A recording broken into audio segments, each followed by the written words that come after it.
Hello, everyone. This is what your pastor can tell you. Today, I'm on with Dr. Brandon Hurlbert. We've been talking about the text of Judges. A lot of scholars in the past have argued that there is what they call a downward spiral in the text. From the beginning to the end, it starts out good and then it turns out really, really bad. And a lot of exegetical and understandings of the text have been assumed because of this understanding of the overall framework. Uh, Brandon here has written a really, really good paper on how those arguments don't seem to hold up, and we're going to be talking about that today. This has influence on our understandings of the date of the Exodus, or talks about sexism and how we understand these different passages with like Deborah and all these other things. How are you doing today, Brandon? I'm doing really well. Thanks for having me on. Awesome. Alrighty. So as I said before, the book of Judges is often understood as a series of cyclical narratives arranged to depict Israel's deteriorating morality. Can you give us just a 5-minute summary of your article where you specifically talk about the summary of the book of Judges, as well as what that downward spiral is and your arguments, like just the general summary of the article? Yeah. Yeah, great. So the Book of Judges, for those who aren't familiar, kind of takes place at the end of the conquest, which is depicted in the Book of Joshua, but before the institution of the monarchy in 1 Samuel, 1st and 2nd Samuel, with Saul and David and so forth. And this kind of period of time is kind of characterized as chaotic. There's a lot of violence in here. And it's really about kind of how ancient Israel is trying to settle into the land, kind of claim their inheritance and claim these lands as their own. And things don't always go as planned. The book is kind of, as you mentioned, Zach, that there is this kind of these cycles where Israel forgets the Lord and stops worshiping or worships foreign deities. And then the Lord hands them over to their enemies, or other foreign enemies come in and conquer them or occupy them. And then that kind of sucks for them. And then Israel cries out.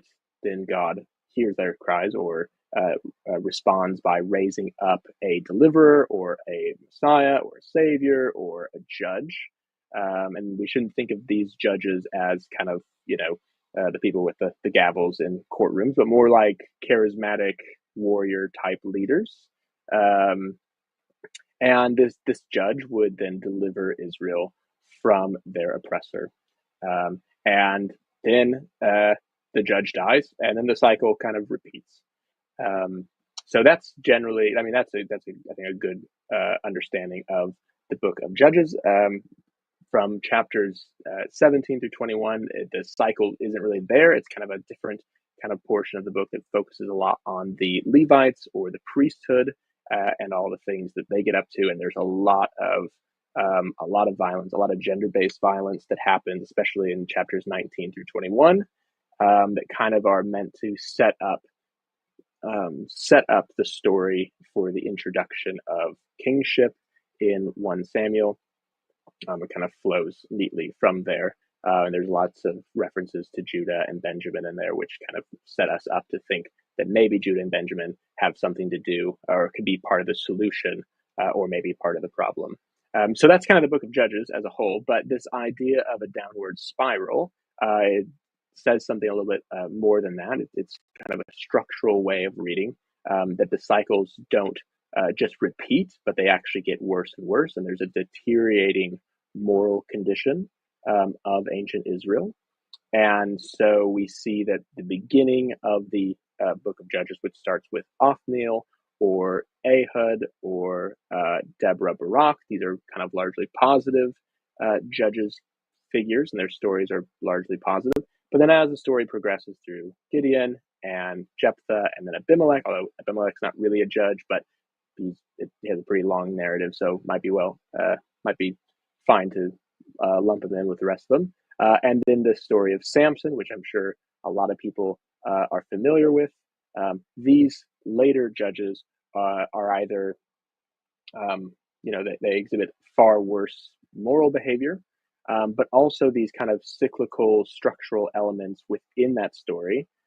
They show up less and less as the narrative progresses, and this is emblematic of this downward spiral. So the downward spiral is both a kind of structural way of reading. There are structural elements that I'm sure we'll talk about in a bit, that show up less and less as the book goes on and disappear completely in chapters 17 to 21.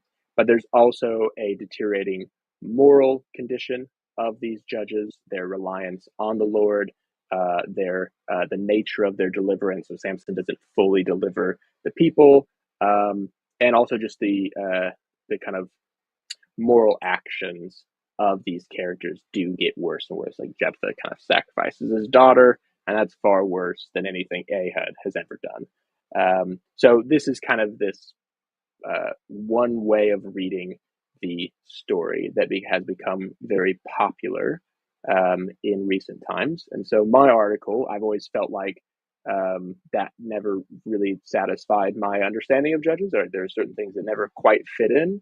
And so in my article, I kind of put this, first I look at where this idea came from and how it's kind of dependent on a search for coherence within the Book of Judges. It kind of comes from the literary turn in about the 1960s, 80s in biblical scholarship.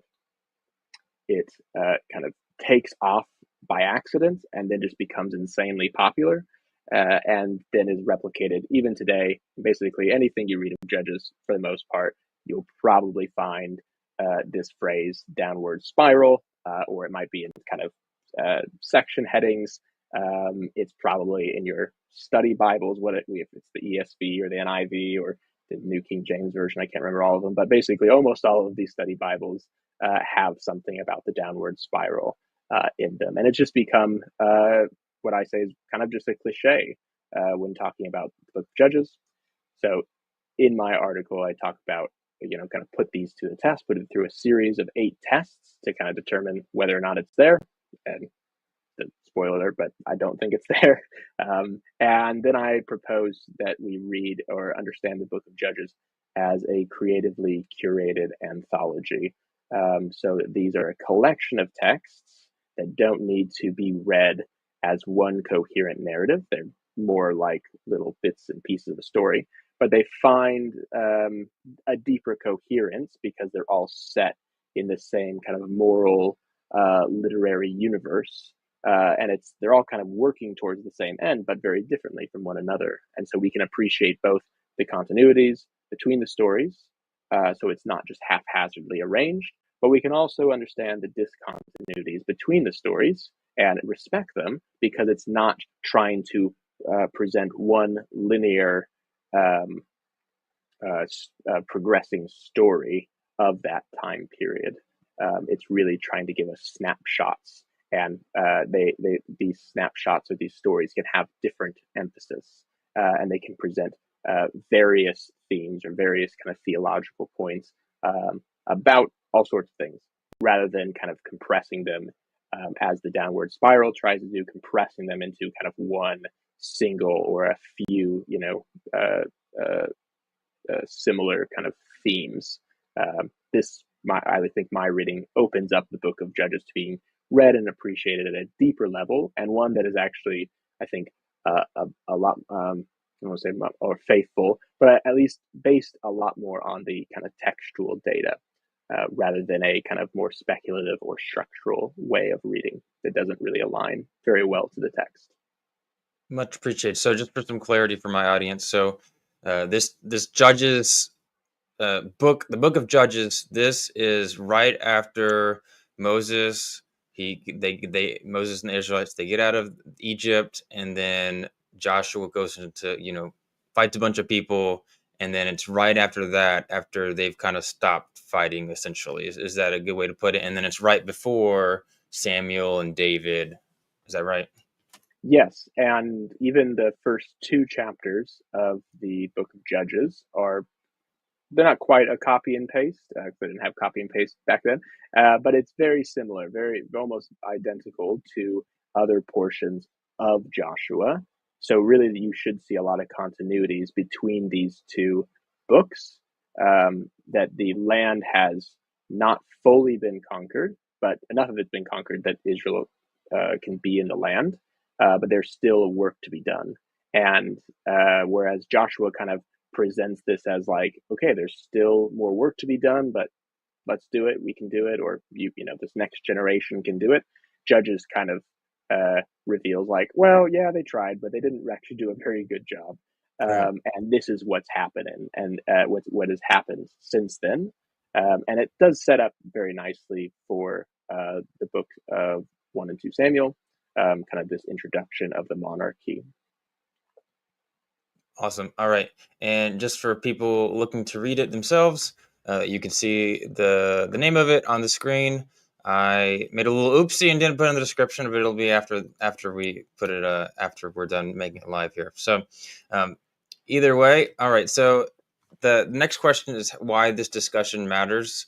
So I've heard a number of different scholars and apologists argue that their certain view of the Exodus relies on, or certain arguments rely on this downward spiral view that specifically Jephthah, that is not trustworthy, and that the downward spiral is one way we can tell that Jephthah is supposed to be not looked down as trustworthy, and they'll use this view. But if there's no downward spiral, then that changes things. There's also the idea of sexism, and based off of where Deborah is in the book, people say, oh, maybe we should see Deborah being a leader as a bad thing because she's a woman and where she is in the text. Is there any other significance that you've heard, or why people care about this argument? Um, I think people. So one of the things I try to explain in the book is that how Judges has been approached, kind of through time, Right. has changed. So for a large portion of time, each of these kind of narratives were more or less treated on their own, because that's how we read things, right? We read the story of Ehud, and then cool, and here's a moral about that, or here's several morals about that, and then you move on to the next one, right? So if you're thinking about preaching or reading this within faith communities, you can't read the whole book of Judges in one sitting in a church service, or a synagogue sitting. It's like it just doesn't work that way. So naturally, the way people have engaged these texts has been more kind of focused on the individual stories themselves, without making any real comment about how they fit into the book as a whole, because they just weren't as concerned about that.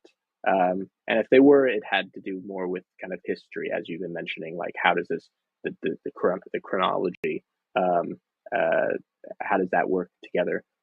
But at some point within the kind of 18th and 19th century, and into the early 20th century, um, people started looking at these not necessarily as kind of history, but as kind of a compilation of sources or traditions or etiologies, which is just kind of an explanation of why a certain place got their name, or what kind of, why is that rock formation? Why is it there? These are kind of a little bit more speculative, but um, um, so these scholars kind of tended to dissect these narratives into little bits and pieces, and to show which is the kind of earlier source or the more original source that gets expanded upon by later traditions. So they were kind of more focused in on the world behind the text, and less concerned with the narrative as it's been received, or the narrative that's in your Bibles today. Um, which is not necessarily a bad thing, but just that's kind of what they did, and in doing so, there was very little coherence to the book as a whole. It wasn't a complete story. It was just a bunch of little stories that could be broken down into even smaller stories.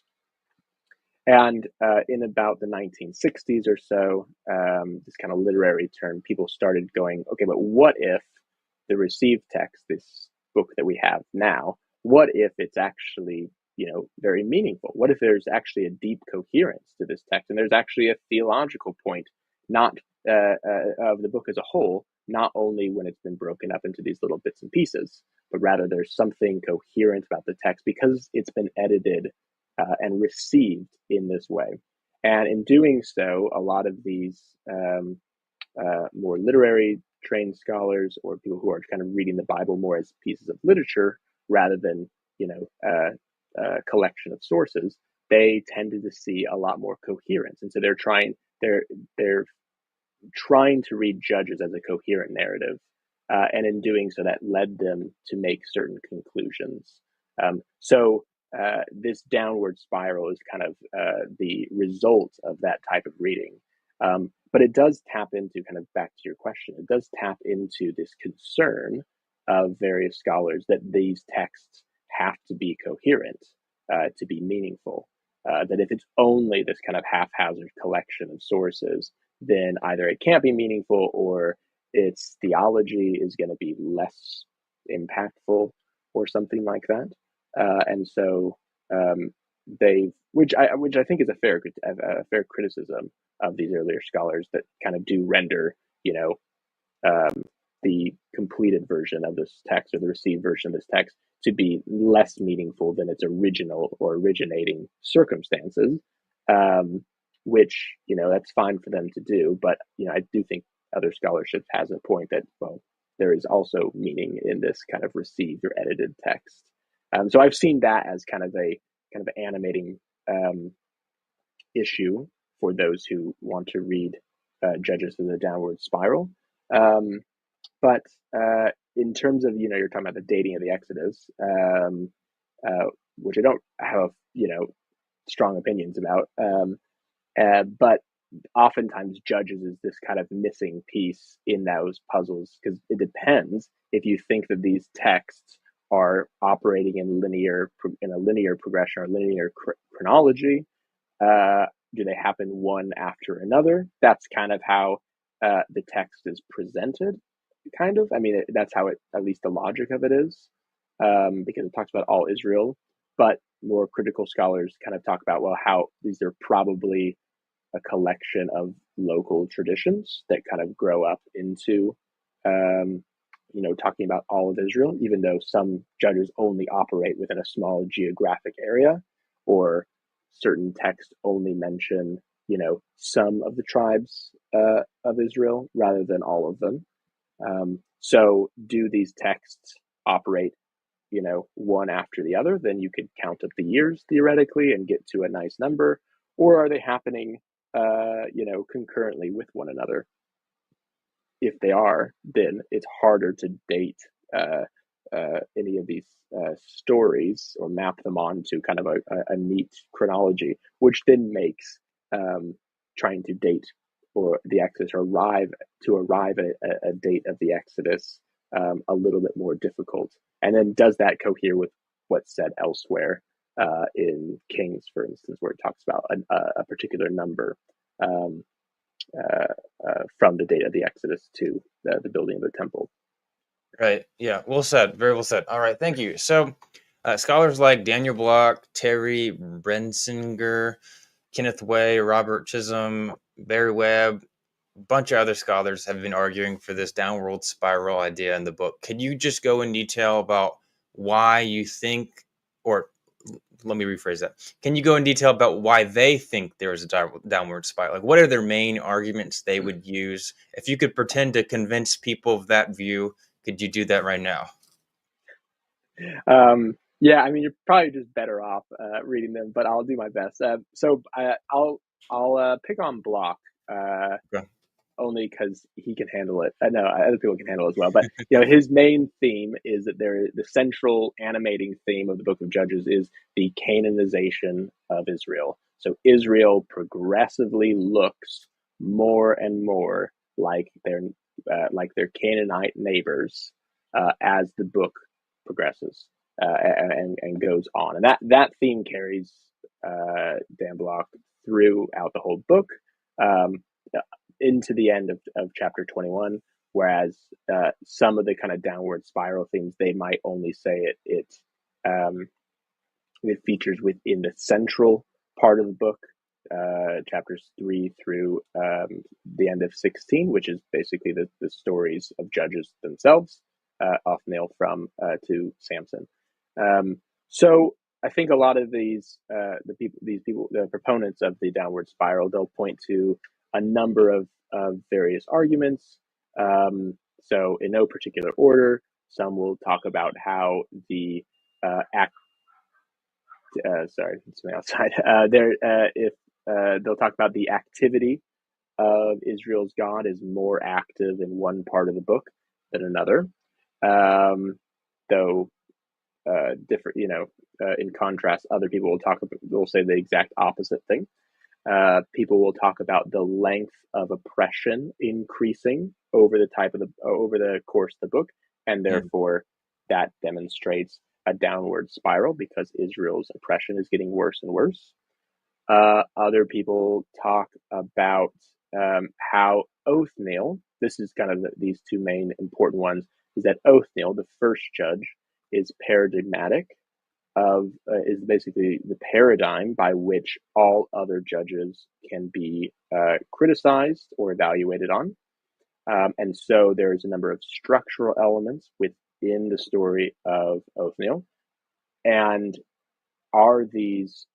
can these structural elements be found in the rest of the book? And proponents of the downward spiral would say yes. And when they're not, that's indicative of this downward spiral. So the structural elements show up less and less as the book progresses. And by the time of Samson, there's hardly any. And therefore, boom, downward spiral.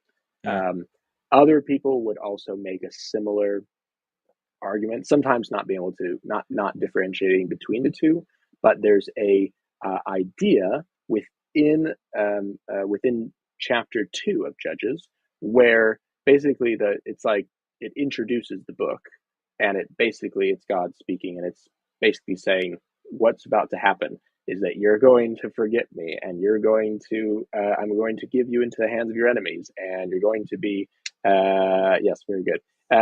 You're going to be oppressed, and then you're going to cry out, and then I'm going to raise up a judge, and he's going to save you, and then he's going to die, and then you're going to forget me again. It just it's a spoiler alert for any reader of the book, because it just tells you exactly what's going to happen. And in that case, and I would say that appears because there's a certain phrase in there where it says basically you're going to be worse than your fathers before you. So what happens after the judge dies is that you'll return and forsake the Lord and worship even more deities or even more foreign gods, and this makes you worse than your fathers. And so within that kind of introduction to the book, I would say, I think there is a case to be made about how this phrase kind of seems to suggest that there will be a decaying, a moral decay in the book, or that Israel is going to get worse and worse.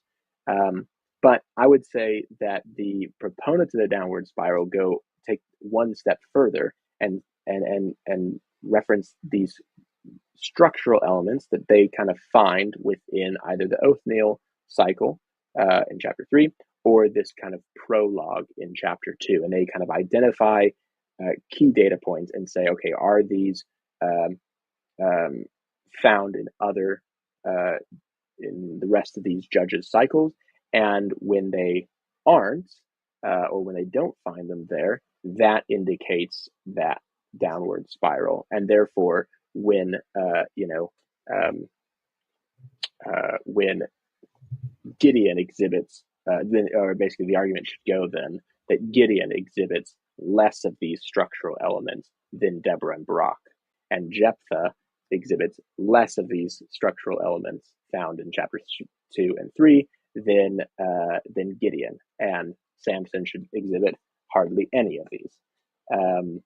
That is, and I think you can see that a little bit, because when we get to Samson or we get to Jephthah, it does feel very different than these earlier stories. There's less of this kind of, it feels less cyclical. Samson, it's highly ambiguous text, but he doesn't seem to deliver Israel in the ways that Ehud or Deborah and Barak do. Within There's this kind of through line through the book about the Ephraimites, one of the tribes of Israel, and at the beginning of the text, they get on well with all the other tribes. But as the book progresses in this central section, they become more and more hostile to the judge or to other tribes. And in Jephthah's uh, story, they actually kind of start a civil war, and Jephthah kind of commits genocide against them and wipes a bunch of them out. So you do see this. There are certain threads people can pull on to say, oh, look, here is this kind of moral decay or a kind of progressive deterioration. And another one you mentioned is about the treatment of women. Towards the beginning of the book, Aksa, who gets daughter of Caleb, gets married to Othniel in chapter 1, I believe, and then also, chapter 1. And, she's treated quite, nicely or well within, a patriarchal setting, of course. And Deborah and Barak are treated really nice, but by the time you get to the end of the book in chapters 19 to 21, there's a ton of gender-based violence, and it is awful. And so therefore, other people can point to this kind of theme of the treatment of women and say, oh, look, there's a very clear progressive deterioration on this theme, because look how horrendous Judges 19 through 21 is. And in Judges 19 through 21 is absolutely horrendous. So there's no doubt about that. But the issue is there actually a decay to that point? That's, I think, a different type of argument.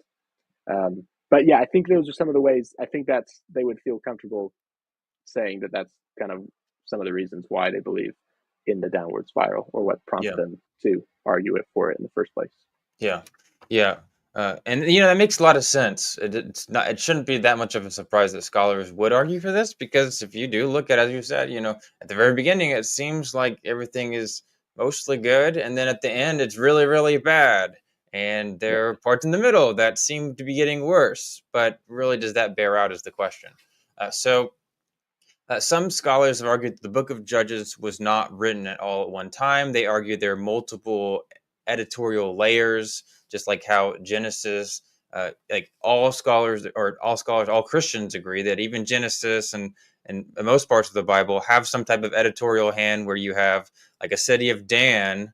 The city of Dan is mentioned in Genesis, but the person that Dan was named after didn't even exist at that time period. Clearly, there's some type of editorial hand. It's not being written in real time. So, um, so for people listening today that maybe not familiar with this whole debate, how does the whole editorial layers impact this conversation? Yeah, that's a really good question. So, yeah, the compositional history of Judges is complex and very speculative. There's just lots we just don't know.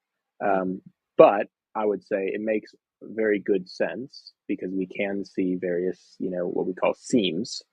Just like in sewing, you can see kind of two pieces of fabric joined together, and there's a seam because it's a yeah, sharp distinction between them. You can see some of those seams within the book itself.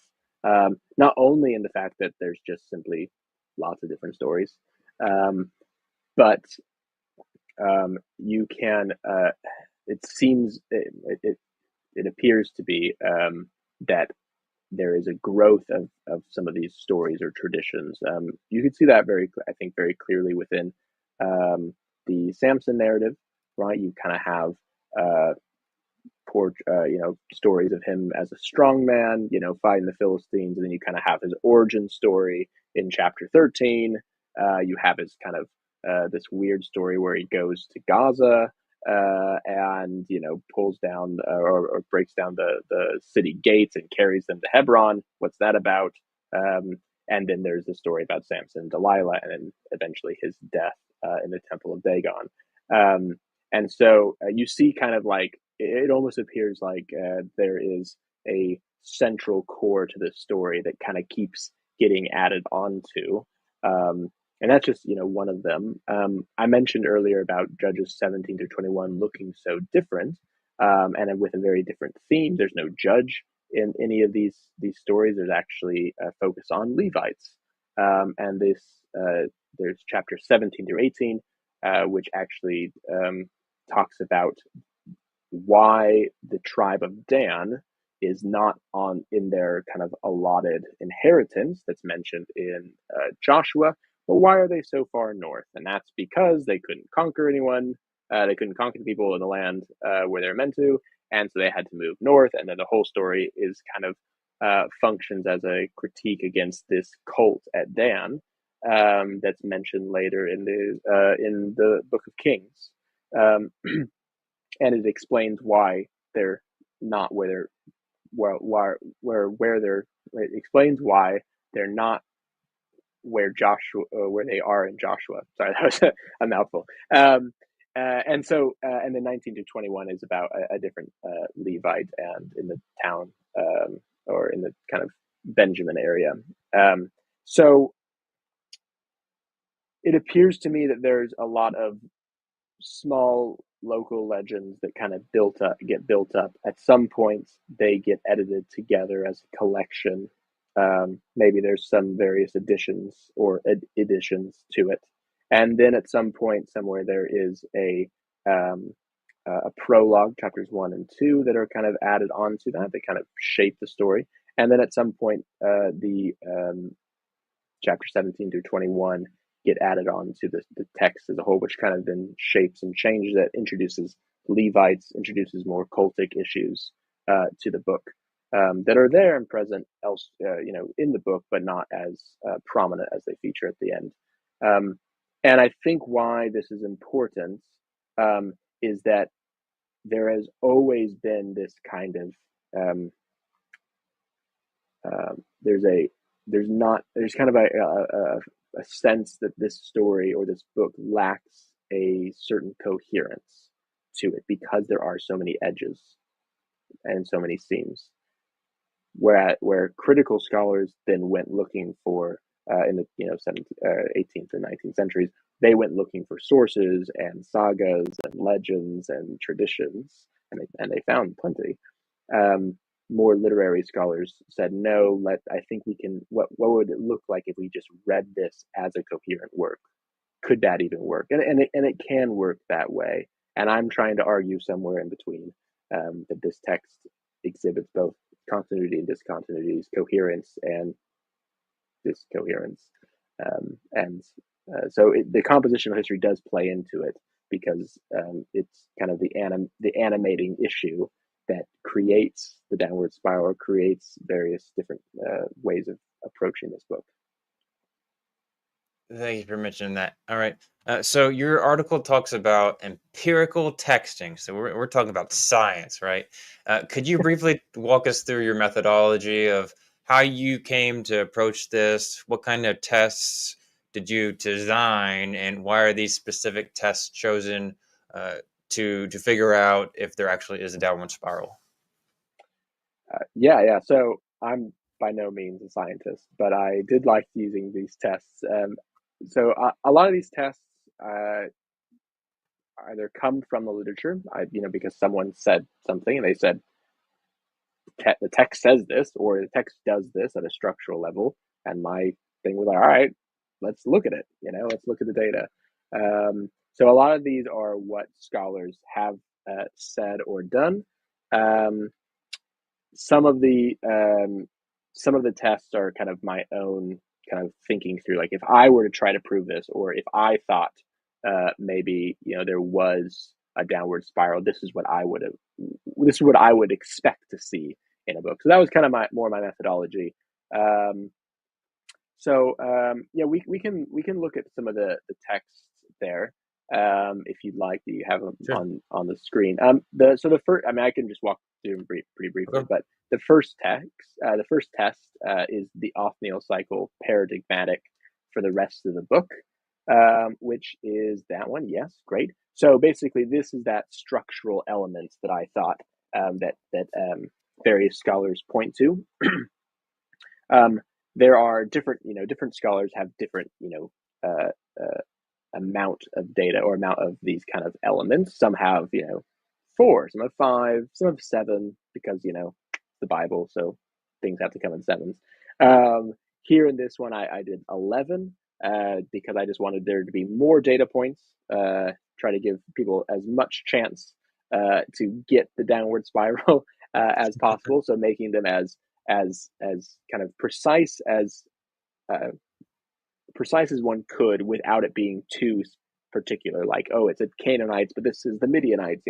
So then I didn't account for names per se, but just that kind of the on yeah, you have it on the screen. So just that DTR intro. This is, and Israel did what was evil in the sight of the Lord once again. This is kind of this normal refrain that you find throughout the books of Deuteronomy through Kings.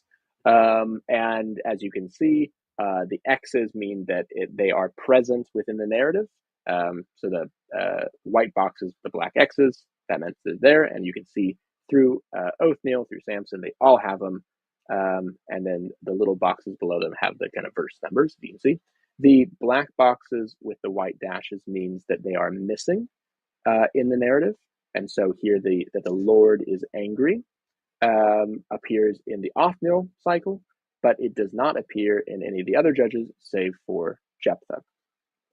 And the gray boxes, the light gray boxes, and I should note, when I created this, there was color, and it was beautifully colored, and it was so much easier to look at.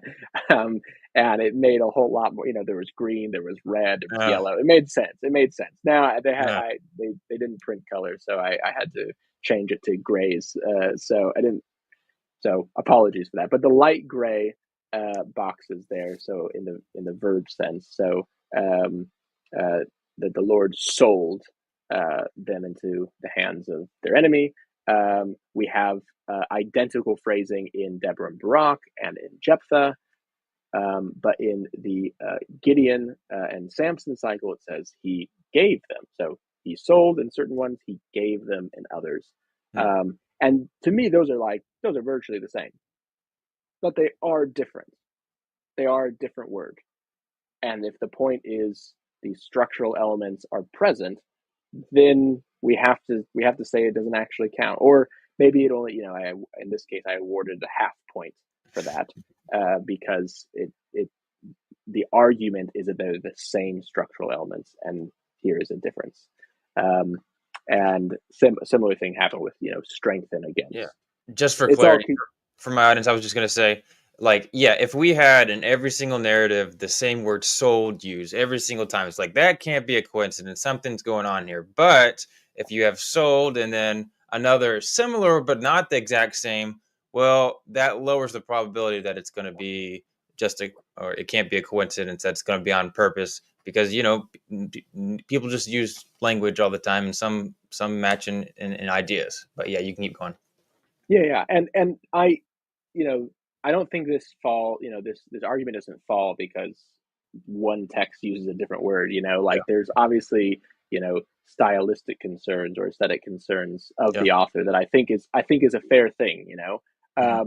It's just as in terms of the argument, you want to be as precise as possible.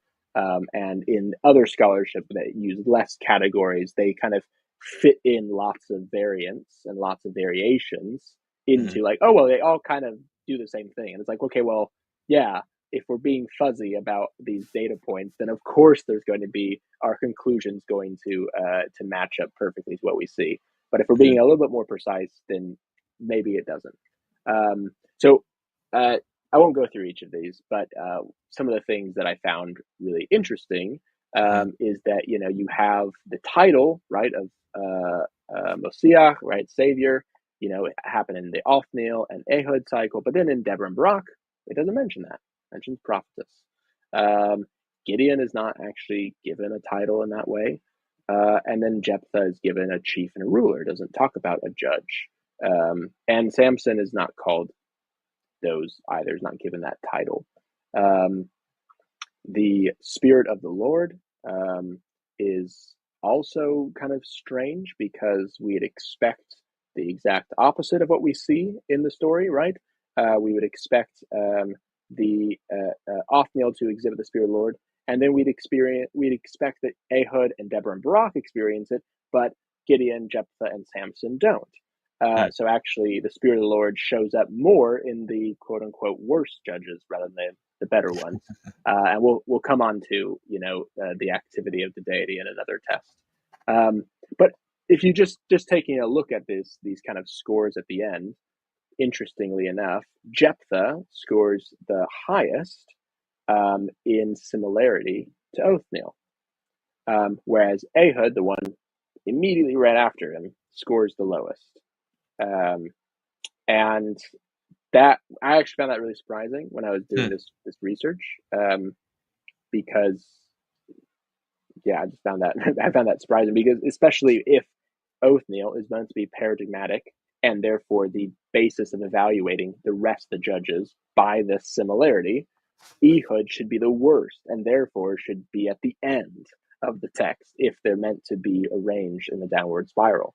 Mm-hmm. But as we see, Gideon and Jephthah and Samson are actually more similar structurally to Othniel than Ehud is, and Deborah as well, which is fascinating. And the second test, which you might have the other chart, the chart looks very similar to it. It has 10 instead of 11 qualities, and this kind of compares what I mentioned before. It compares the judges to the cycle that's found in the prologue in Judges 2. They have very similar characteristics, but this time you kind of are judging them next to Othniel as well. And Othniel doesn't even match a full, perfect score out of 10. He gets an 8 out of 10. So even Othniel doesn't fully live up to the prologue structural elements. Mm. But similar things happen where Ehud actually scores the lowest of these major judges, and Jephthah scores the highest in its structural relationship to judges 2, 11 through 19. And it actually has a lot of similar language that's used,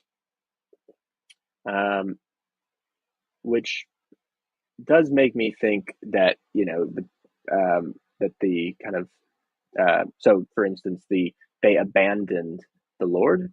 Mm. This is present. This is kind of the narrator explaining what's going to happen. And in the prologue, so they abandon the Lord, and only Othniel mentions, oh, they forgot the Lord their God.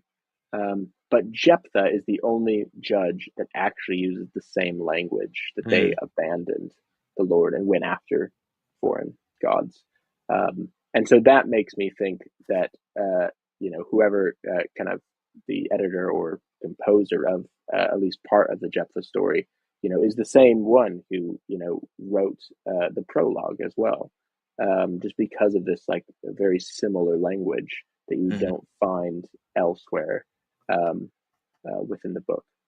But when you look at this, it actually kind of the second test does kind of not, I don't want to say disproves the downward spiral, but makes it less likely because it does not appear structurally to be arranged in a downward spiral that in ways that we'd expect. Mm.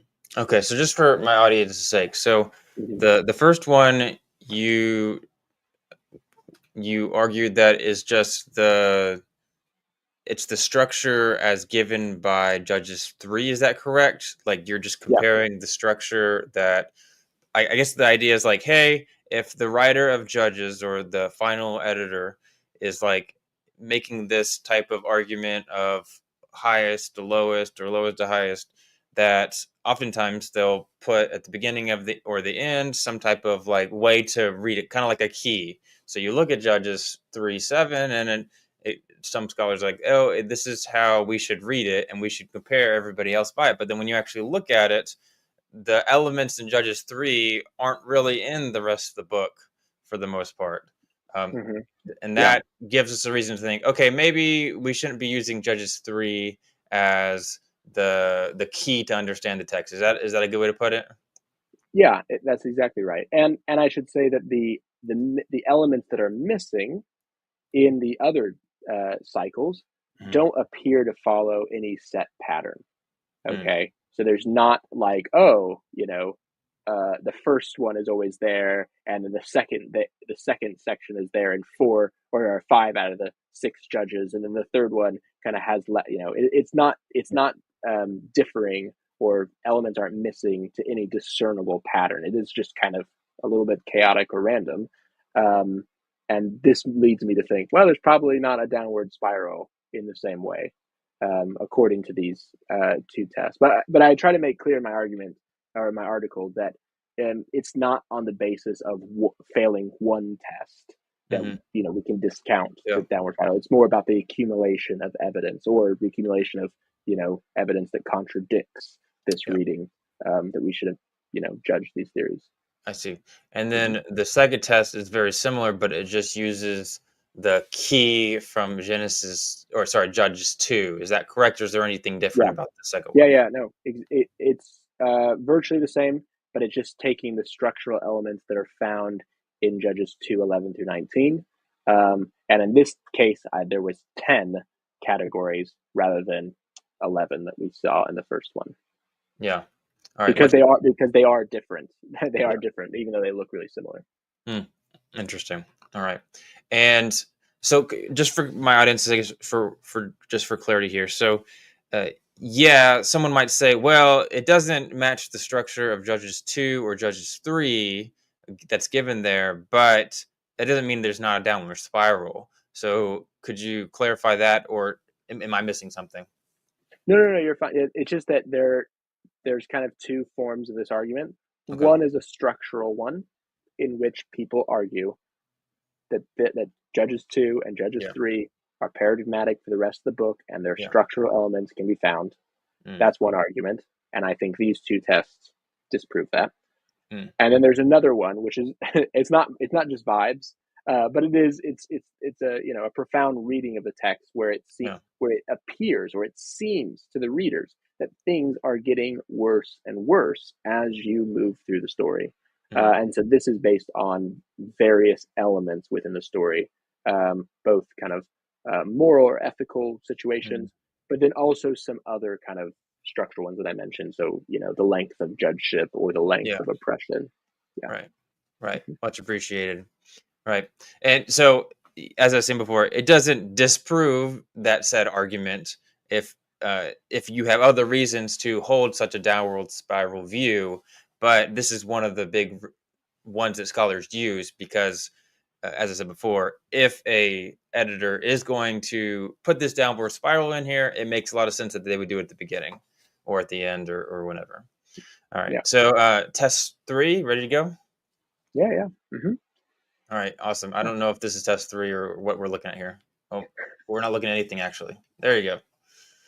Okay, this is just a summary of the first two tests. Okay. So on the left hand side, I have the kind of canonical order that you find in your Bible, and then this is the quote unquote downward spiral, according to test one, by basically ranking which one is most similar to Othniel, and so Hmm. Othniel, and then Jephthah, Gideon, so on and so forth, and then the same thing, but with according to test two, and the numbers in the brackets are their respective scores, with Deborah, Barak, and Samson being tied in the test two. Okay. Um, mhm. And then what is test 3? Tell us about that.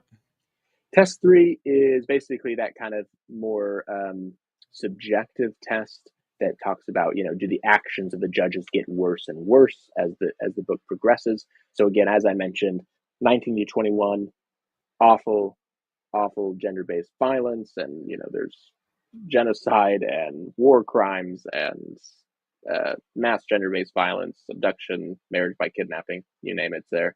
Yeah. It's awful. My question was, okay, is this meant to be understood as like an explosion of violence that's so shocking to the reader? Or is this like the inevitable effect of this downward spiral? The image I use in the article is, if we think about these steps as, or these stories as steps or rungs in a ladder, with Judges 19 at the bottom of the worst. Are these stories and their actions spaced evenly, or does 19 to 21 represent a surprising example? And so I kind of just go back through the book and just talk about, okay, what's the main kind of ethical transgression or the moral action of the Yep. book, and would we rank these things in this order? So with Ehud, you have the killing or assassination of the king. Maybe there's some potential idolatry. Deborah Barak, weakness, breaking gender norms, question mark. That's not something I believe, but what other people have said. But then as we move to Gideon, we get he's testing God. He's making an illicit cult center. He's committing war crimes against Sukkot and Penuel. Abimelech is killing 70 of his brothers on one stone, committing war crimes by killing civilians. Hmm. Jephthah is committing child sacrifice and also genocide against his own people. And then Samson's, sin is that he loved women. That's it, right? I mean, there's some other things, we might be able to find more failures within some of these texts. But to He me, was stupid because he he trusted was, that girl.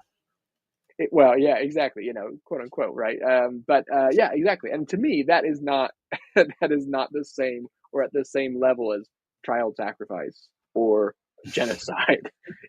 So the way that one understands this text, is based on a whole number of things. But just kind of at the base level, I just find that saying that that some of these actions are worse than others is very subjective and doesn't appear to be kind of to me they all kind of seem pretty bad, um, but I don't know if I would rank certain one thing worse than the other per se.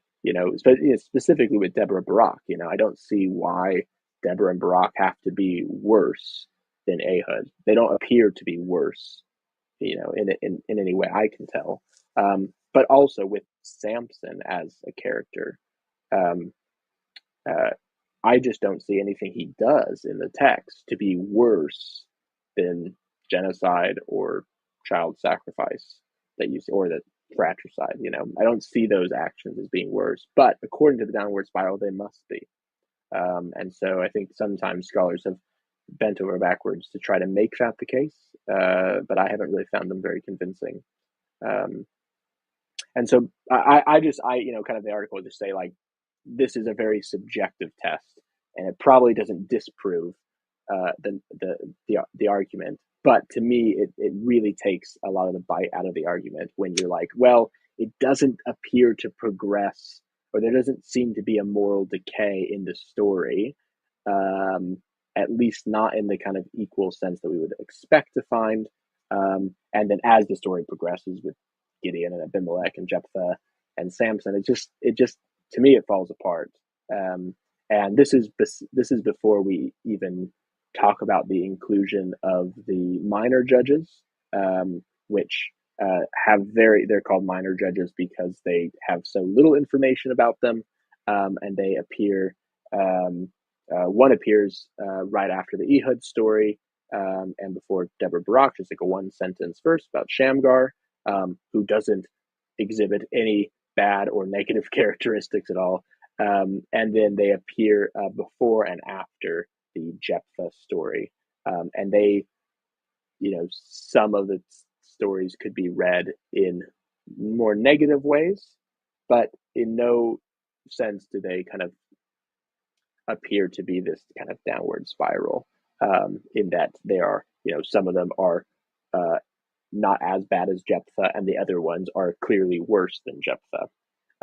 So, in my mind, this kind of text, this test is too subjective to perhaps be useful in this debate, but it at least kind of puts a question mark on whether or not judges get worse and worse, or the actions of the judges get worse and worse as the story progresses. Yeah. Well, if I could just still man said argument. So it seems like Samson is very self-absorbed. He seems to be always thinking about himself. He doesn't mention anything about Israel being bad or supposedly, their sin. He has lots of sexual immorality, which is, I guess, to a lot of people is really, really bad. And he breaks the Nazarite vow multiple times, and yeah. So, but once again, that's nowhere close to child sacrifice and genocide, a war crime. Yeah, Yeah, yeah. I just like, you know what? Which one do you want to happen more? yeah, I just don't see them to be the same. And I would say that in contrast, so Gideon is idolatrous. He sets up an illicit cult, and uh, Jephthah obviously sacrifices his daughter in breaking the Torah, and obviously there's some issues around that. But whereas Samson prays, he's the only one. He has a lot of moments um, of deep prayer. I still think we can still critique him for it, but uh, Samson is not explicitly condemned by the narrator, or by the narrative in ways that Gideon is explicitly condemned, and Abimelech is explicitly condemned for his actions, hmm, whereas Samson is not, and it's left open to the reader. I still think we can condemn him or approve of his actions if we want to, but in terms of the narrative, like the narrator explicitly condemns Gideon and Abimelech for their actions in hmm. ways that it doesn't for Samson. Yeah. I think, yeah. Obviously, I think the big one, Samson's like that's just nowhere close. That really doesn't make a lot of sense on this downward spiral view. Um, Mm-hmm. but maybe that's just a subjective thing. Maybe God only cares about sex. I guess. Well, yeah, well, but probably not though. But even in the case of Samson, and I can talk more about this later. But Yeah. even in the case of Samson, one of these actions about him wanting to be with the woman from Timnah, who is a Philistine, Yeah. his mother and father are like, "No, don't do that. Find a nice Jewish girl." But the narrator breaks in and says, "Ah, but she was from the Lord." So the narrator is even providing cover for Samson's choices, even though they appear really foolish. So the Oh, that's narrator hilarious. is helping him out there. But another way that people talk about this kind of uh, you know uh, downward spiral, progressive decay, is in the term of how they treat women, right? As we talked about before, so 19 to 21, really, really, really, really bad. Okay, not saying it's anything other than that. Um, but this kind of story that Axa is said to be really positive. But Yeah. what makes her more positive than Deborah, and Yael or Jael, right? What makes her more positive? Because according to the downward spiral, she has to be more positive. There has to be a flaw in Deborah and Jael, and the text doesn't really say that. Or we talk about how Samson's mother is portrayed really positively. She has faith. She believes Hmm. the angel of the Lord in Yeah. ways that her husband doesn't, and does dumb things. And she's trusted. She believes, and she raises Samson, at least presumably well. And she's treated really positively in the reception history as well. Um, how is that? How can she be worse than Deborah and Barak? Why is she worse? Because that's what the downward spiral, has to make it out. And then you have other treatment of women, even within the Deborah Barak story of Sisera's mother, who is very cruelly mocked. Hmm. So you don't have a linear progression of if they treat women really well at the beginning and really poorly at the end.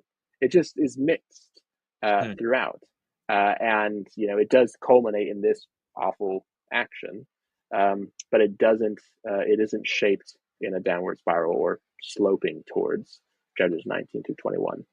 Interesting. All right. So I'm ready to go to the next one. Yeah. All right. Um, So test four, the does the activity of Israel's God indicate a pattern of decay? yeah.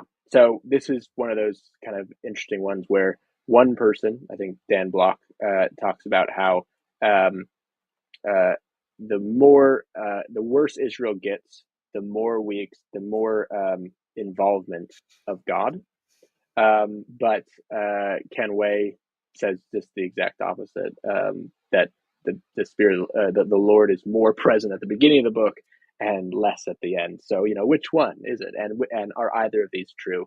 And I basically just looked at um, number of verbs with the deity as their subject. So basically, the actions of Israel's God, and I included, the divine name, Adonai, Elohim, right? God, the Spirit of the Lord, and even the angel, or the divine messenger, the angel of the Lord.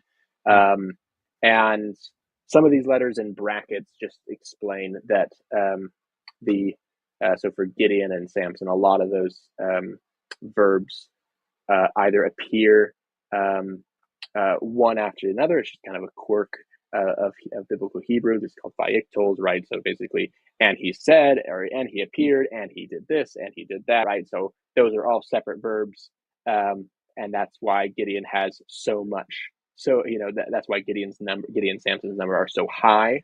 But if you just kind of strip those back and just kind of say, okay, what are the actual distinct actions that we would consider kind of events. The number in bracket is the more conservative number. Um, and so just looking at this, you can see there's not a downward spiral, that Israel's deity is not more active in one part of the book or another, uh, and there is no kind of spiral or decay. Right. Yeah. All right. Well, that makes sense to me. Did you have any other thoughts there? Nope. Okay. So the rest of the tests are pretty easy. Yeah. So test five just looks at, does the length of oppression increase consistently? And your very astute viewers will see that no, it doesn't. I don't know why people said this, but they did. And you can see that it goes from 8 to 18 years, and then just a little bit worse, and then jumps or drops way back down to 7, which is less than Othniel, um, before kind of jumping back up to 18 and then 40. So there does seem to be some kind of mirroring between Yeah. these accounts, but not really. So it just doesn't. So you don't, from a literary perspective, you don't think there's any kind of intentional mirroring here? Well, perhaps, I don't know, but it's not actually a clear mirror because Gideon is a different number and Samson is double. So it to me it doesn't, and also it doesn't really mirror in the fact that Samson is 3 chapters, Othniel is a few verses. So are they meant to mirror each other? I don't know. Um, Yeah.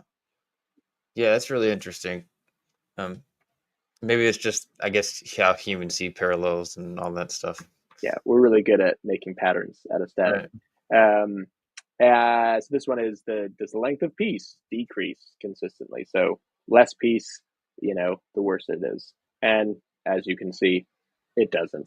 And in fact, it just drops off altogether after Gideon. And I talk about how um, this is probably has something to do with the compositional history.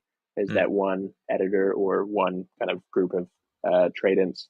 They focused on the results of Israel's judgeship, but the next test talks about the length of judgeship, and if you go to that one, you'll see that it accounts for the rest of the book of Judges. So the minor judges are included there through Jephthah and Samson. So it seems like there are two kind of traditions: one focused on the result, the length of peace, Huh. and then the other focused in on the length of their career, of the judge's career or their judgeship. And this kind of accounts for these kind of two uh, halves. And so I'd say neither of them show that there's a downward spiral, as you can see from uh, the charts here. but they might say something about the compositional history in that one, um, um, one test accounts for one half of the book or one half of the section, and this one accounts for the other half. So it seems like um, this might indicate something about that. Yeah. Oh, I think that's it. You might have other charts. Yeah. So what other tests do we have? So no worries. The last test, so six, test 6 and 7. 7 is original to me. This is just kind of like, oh, a compliment I saw to uh, test 6. It still didn't show, but Mhm. test 8 is something about um, that people don't really talk about. I just kind of see it as a very critical flaw in this approach.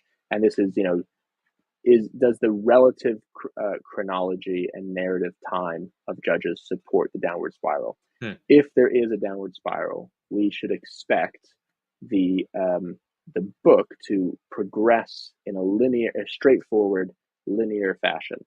Now, this doesn't mean that historically they had to be like this or that they can be arranged in a particular way, but the narrative, the relative chronology of the stories in relationship to each other should remain fixed. And the narrative time, that is the kind of time within the narrative world, um, should function in a linear progression. Um, so in that sense, so thinking about like flashbacks, for instance, that's a break in the linear progression of time because you're going back to something that happened earlier, right? But as the story or that your experience of reading continues. And so what I say, or what I argue, is that, and I'm not alone in this, but chapters 17 through 21, um, uh, basically, even though they occur within the end of the book, right, the end of the story of the Book of Judges, within the narrative world, they happen at the beginning of the Judges period. And part of the rhetorical function, I think, is to explain why the Book of Judges happened, why has everything gone wrong, and that's because the priesthood or the Levites have been corrupted, and Israel's kind of cultic practices have been corrupted from the start. So 17 through 21, there are kind of key instances where they name characters, and these named characters we know from other portions of the biblical text, lived or existed in that first generation after Joshua. So it happened at the beginning, right after Joshua dies. That's when the book of Judges kind of starts in chapters 1 and 2, or chapter 2, I should say. And these later texts end up starting or end up occurring in the narrative time at the beginning of the Judges period, which then, because of various connections with the Samson narrative and other ones, it then kind of shuffles that narrative chronology, or that relative chronology of the rest of the stories. And so Samson, even though it appears very late in the book, actually probably appeared very early on in the kind of narrative world of the story. So we see it doesn't these texts don't progress in a linear manner, but are kind of this end, kind of function as this flashback to the beginning that helps explain why the whole book has kind of why all these events have happened. What's gone wrong, and it's because there's the priesthood has been corrupt from the beginning. Hmm. Interesting. All right. So that, yeah, so that kind of explains the disruptive effect of narrative chronology at the end there. Uh, is there anything else you wanted to add about how uh, that explains the reader's experience of time being subverted in these chapters, or were there any other arguments that add to that?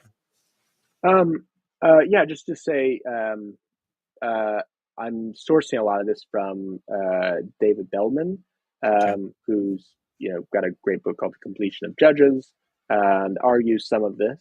But uh, one of the things he says that kind of has stuck with me is that he probably puts it a bit stronger than I would, but the kind of progressive deterioration is only the impression of the reader. It's only the thing that happens to the reader as you read the book straight through. But what happens in 17 through 21 is that these later chapters disrupt that earlier impression Mm, by re-chronologizing, basically putting the story in a different order, making you kind of rethink all the things that you just read, mm, and it recharacterizes them, recontextualizes them, I should say, as well. And basically, then the story changes based on these decisions. Um, and so, um, I think he puts it a bit stronger than I am. But in one sense, it's like, oh yeah, I understand why there's this idea of the downward spiral. But at the end of the book, that impression is disrupted by these chapters because the worst events, the awful, terrible gender-based violence, genocide, you name it, the worst events of Judges actually begins at the start of the book, not at its end. mm. Um, Interesting. Okay. And when you say actually, do you mean like pre-editing or uh, No, just as the book that we've received yeah? is in our Bibles. There are these kind of moments of revelation in these later chapters Uh, that, while they appear to, in a relative chronology, occur at the end of the story, they kind of effectively function as flashbacks to okay. a narrative time that occurs Mm, before or at the beginning of the Judges period. I see. Yeah. So, uh, let's see here if there's anything else we need to mention there. Yeah. Okay. So yeah, you already talked about Beldman, and yeah. So you propose that the Judges should be read as a creatively curated anthology. What what is the difference between that and the downward spiral, and what does that mean? Yeah, what does that mean? Yeah, great question. Yeah, you have to, in scholarship, you have to come up with, your own language to describe things. Um, so creatively curated anthology. So an anthology is, I'm sure your audience knows, is a collection of texts. My example that I use is the show Black Mirror. I don't know if you've come across that show. If not, I highly recommend it. It's great. But it tells a collection of stories that are set in this kind of near future dystopian world, and they deal a lot with technology, Yeah. and a lot of deep philosophical and theological questions. Mhm. Um, and they all, the stories find coherence because they're all set in the same universe, um, or multiverse, I should say. But they're all set within the same world, and therefore there are some of these kind of connections between them, but they're Easter eggs. Mhm. They're just like a prop from another episode. They don't hold the like interpretive key to the whole story. They're for Mhm. fun, yeah, and they're aesthetic, yeah. They're meant to make the story more enjoyable, and kind of show that deeper coherence. But basically, each of these stories are just full of drama and emotions, and they make a kind of point, and they each contribute to the larger point of the show, or larger kind of critique of this dystopian future world that's imagined, and what that critique can say about our own world. And so I think Judges can be read in a way that's similar to that, is that each of these stories um, exist in a similar moral literary universe or world in which it's chaotic, there's violence, there's danger. um, it's like the Twilight Zone, right? And each of these stories exists in that world. So that's where they find their coherence. But each of the stories can be understood and appreciated on their own terms, and really, we can sense the drama, and these stories kind of touch on what it means to be human, what it means to live under God, to follow His ways in the world, how to respond to unpleasant situations, so on and so Mhm. forth. But each of the stories does so in their own way, and they can be appreciated on their own terms without having to, evaluate Ehud on the basis of Othniel, or compare Samson and Gideon in relationship to where they Mhm. where they sit in the book. We're not. I don't think we're meant to rank, which one is better or worse than the other in the ways that proponents of the downward spiral do. I think that each of these stories can be appreciated on their own terms. Hmm. So that's kind of the anthology. But the creative curation bit is to say that anthology within scholarship, kind of is a dirty word in the sense that anthology in earlier decades and centuries, anthology meant a haphazard collection of texts that it's just like you just dump it all in there and ship it out. There's no real thought to this presentation or this book, and so a lot of the early proponents of the downward spiral push deeply against this idea of anthology because what it was meant at that time was this kind of haphazard collection. So by saying a creatively curated anthology, I'm trying to say no, that these stories and text there's a creative mind or creative minds or traditions behind the collection and transmission of these texts, and they do find a certain level of coherence, even though we can still just appreciate them on their own terms. I see. And so a lot of our interpretations of people like Deborah, Samson, Ehud might actually be based off of this downward spiral view. How does something like your view change how we interpret these people? That's an excellent question. So one is because of the downward spiral, characters at the beginning of the book are seen as more positive, and characters at the end are seen as more negative by virtue of their placement in the book.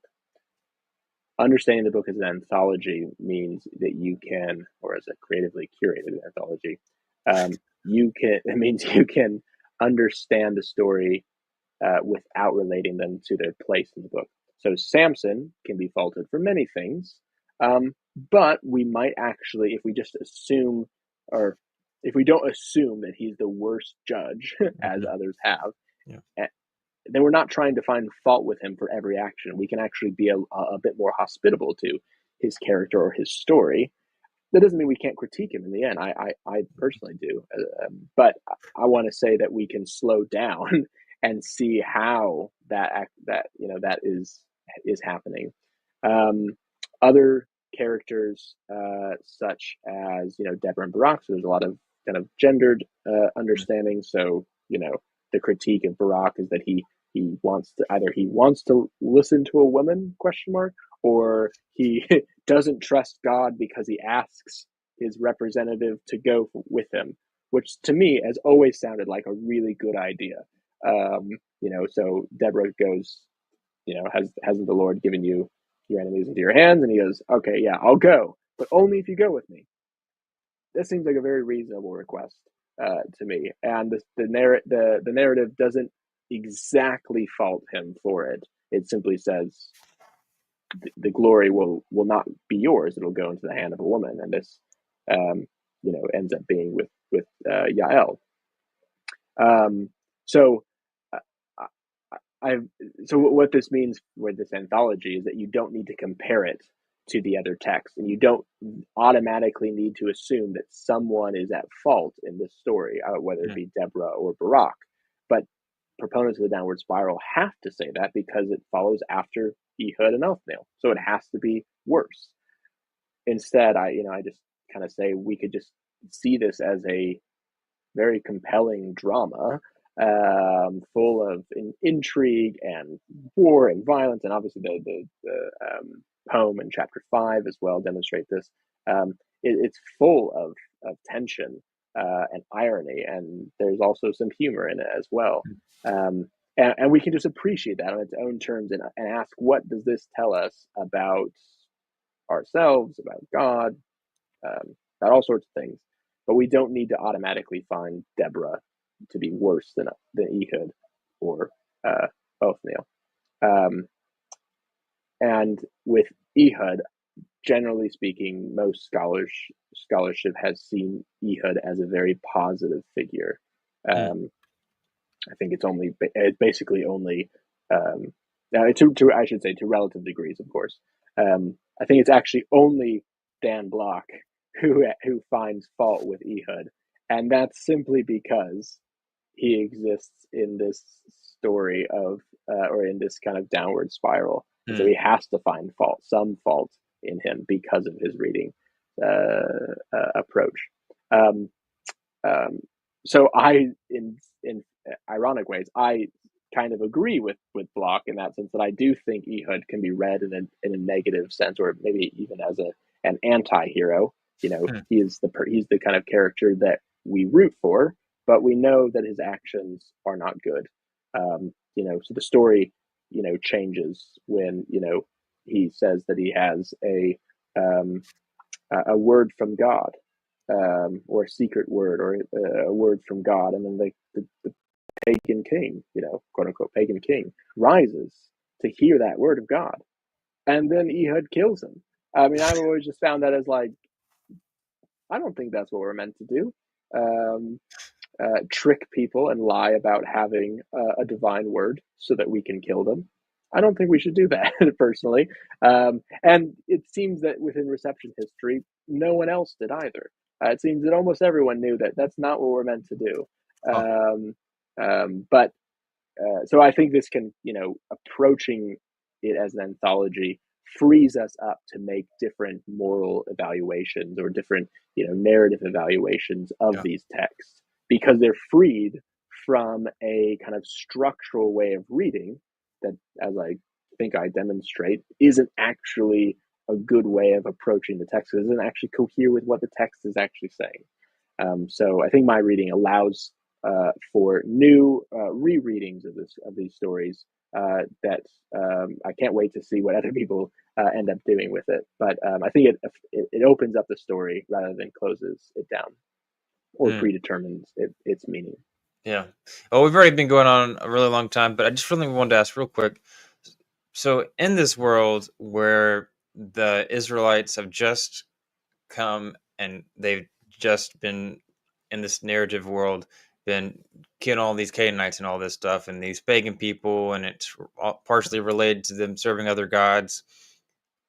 In that Israelite environment, wouldn't it have been seen as a positive for this person to who supposedly getting words from God, so it seems like he's a good person to kill the pagan guy? Like, wouldn't that be seen as a good thing in that world if we're understanding their context?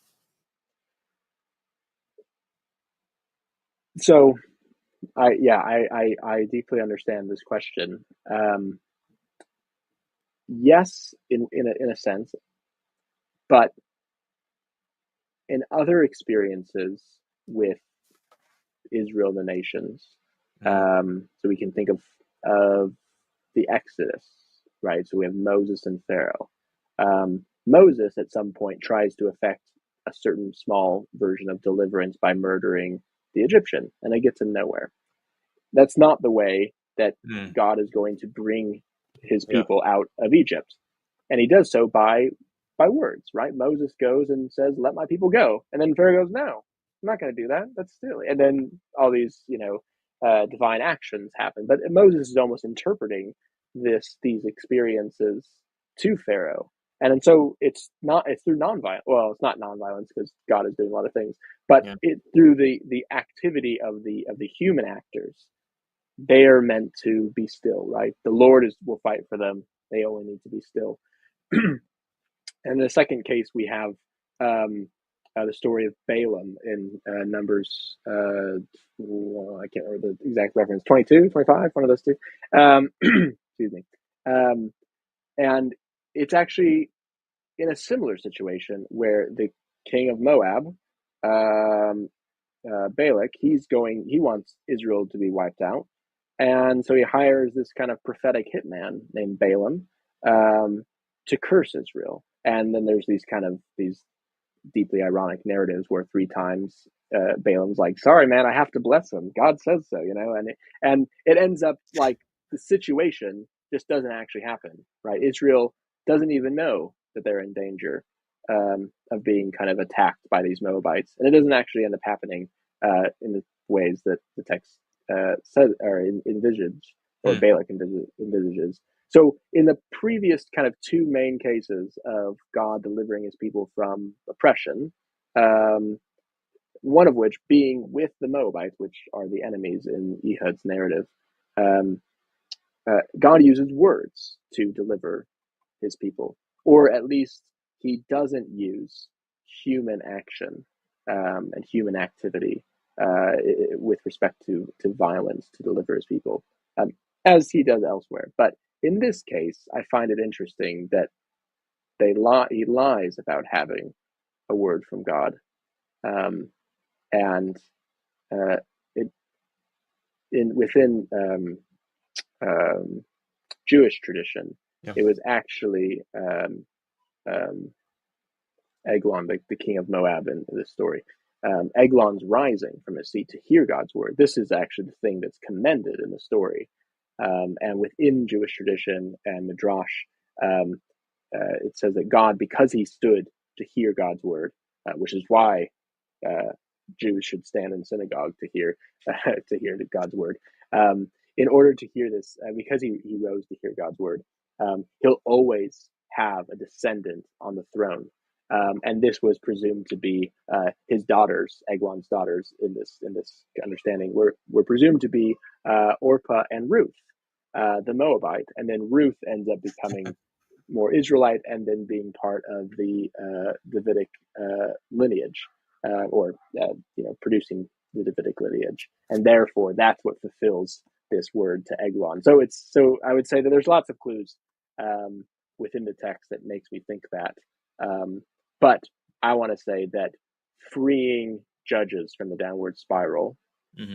opens up the text to be read or reread in new ways, not just mine, but opens it up to a lots of different ways of understanding. Yeah.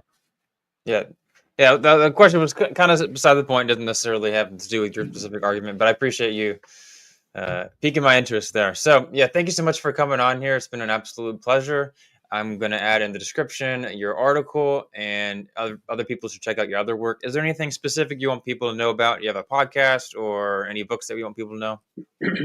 So I'm on the team for the Two Cities podcast, the podcast about theology, culture, and discipleship.